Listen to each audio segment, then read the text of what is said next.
The Heritage Vault at Ford is growing. Welcome back to Techstination. I'm Fred Fishkin.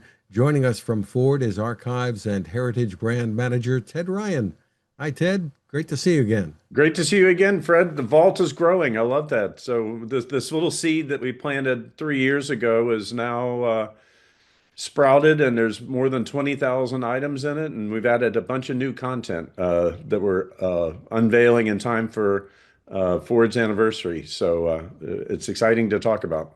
And just in just a few years, as you mentioned, you've been winning a lot of fans all over the world and millions of downloads, right? We have a couple of milestones. We've gone over 10 million downloads now, and that's based on nearly 30 million searches. And the number of monthly searches continues to be constant between 1.2 and 1.7. One last month when we had another announcement, we had or April when we did a big Mustang thing, we had 2 million searches in that month. So it's incredibly popular. What we've done now is when we launched it in conjunction with the company's 120th anniversary. So we had images of vehicles from 1903 to 2003. So we're taking the vehicles now from 2003 up to date, so that you can get your most current Mustang images and the other ones that we had left in that gap. And we're beginning to add press releases now. So you will be able to search for press releases on the introductions of most of our significant models. And that's just putting our toe in the water. By this time next year, hopefully we'll have every single model press release in there as well. So we're starting with some of the biggies, the Mustangs and the F-150s you'd expect, and growing after that. And it's images and brochures too, right? That people can view. Yes, so the vault is comprised of more than 20,000 assets. We have images of almost all of our vehicles now, a lot of our locations, manufacturing plants like the Rouge and Willow Run, brochures of every single vehicle that we can find.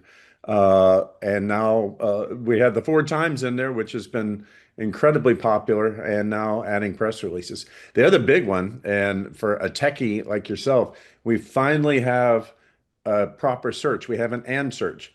So if you search for Golden Gate Bridge, it will pull up Golden Gate Bridge.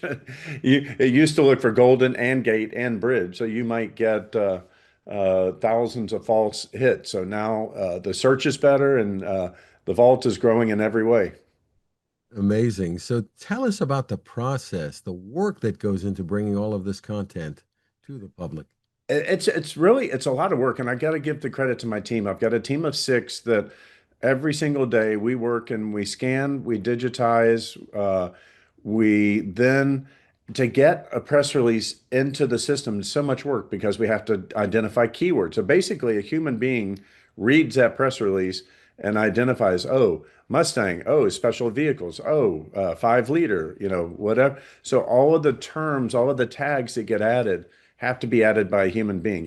You would think AI could do something like that, but it can't happen as well as a human with somebody from my team reading it and making it active. Then the two are married together inside the system so that as you do your keyword search, if you search for special vehicles and it appeared in the release, it'll find it, but it'll also find it because one of the tags that was in there. So there's a tremendous amount of work that goes in to make this handy. But that speaks to why there's 10 million downloads. People are finding content that they're looking for.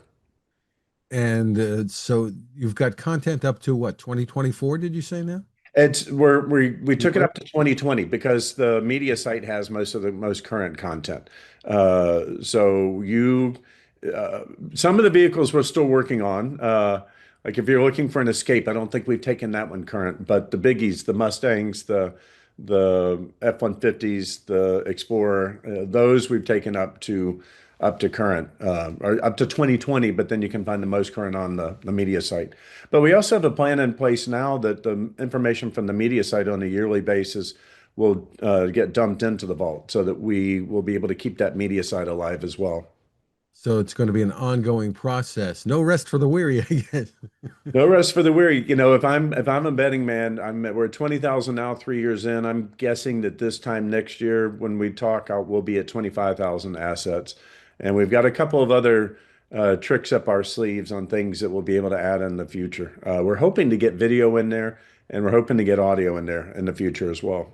Just amazing. So tell us what the selling point was for creating this. So what's the value of the whole concept?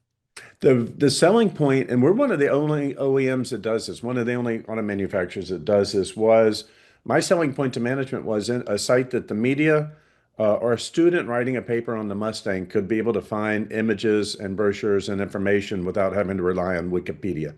So in my mind, it was the anti-Wikipedia. You can go find the real thing. You can find the brochure from the 1973 Mustang and know every single color.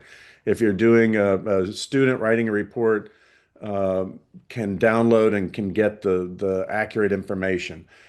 Media in a hurry can. I just got an email last night from Gary Gasley with Fox, and he said I can't find a picture of the Fibber, which is the airplane for those that don't know, Ford built airplanes, in the vault. And I said, no, Gary, it's not in there yet. But he's going first to the vault to look for his content before he comes to us, so that we provided a resource that anybody who is interested in Ford can enjoy. We were just in Australia and we added all of their brochures, and I'm still getting fan letters from enthusiast groups in Australia who now can document every single Falcon that Ford has ever built there. That's just amazing. And when it comes to the Mustang, I could say you might as well, for the history, go right to the horse's mouth. But that was Yes, a joke. that's it. The Mustang is a funny story. We found because we can see what countries people are coming from.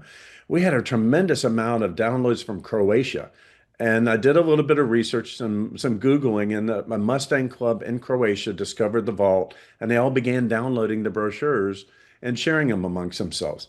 You know, who would have thought there would be a Mustang club in Croatia? But we're providing the content, and we're making our fans happy. And I suppose, Ted, that it also helps to solidify brand loyalty. It does. Build brand love is what we're trying to do. Lee Coco used to say that he would one of his jobs was to polish the trademark a little bit every day, and that's what we're doing. We're polishing that trademark by making the raw material and the images that people love and the information that people love available for free. I've got to add, every single one of those downloads has happened for free. We did not try to monetize it at all, and we're making our fans happy. Just terrific.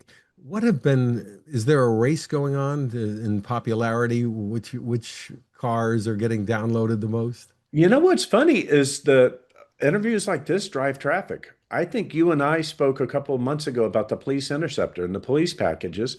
And son of a gun, if for 2 months I didn't, police packages were in the top 10 searches. Uh, and we can see what the most search. We did a series of interviews about the Ford Times recipes. And for the next 2 months, recipes were the most searched. But with the cars, it's always the Mustang and GT. You know, and Le Mans coming up. I'm heading over on Sunday to set up an exhibit at Le Mans. People are always going in looking for the GTs and looking for the Ford supercars and for the Mustangs. The F-150 may take the world to work, but people go looking for pictures of the Mustang. Sounds like you have a hard job there, Ted.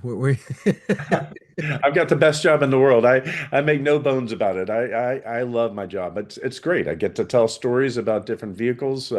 We've got a Lobo reveal coming up, so I've been doing a great deal of research on street versions of pickup trucks and a lot of GT research and shooting a video tomorrow on Ford philanthropy and its tremendous history in the community. Every aspect that Ford touches, you know, has a history, and we try to polish that trademark and bring it to life. So the site is fordheritagevault.com. That's the place to go. That Ted is the place Ryan, to go. Ted Ryan, congratulations and thanks for spending time with us. Thank you, Fred.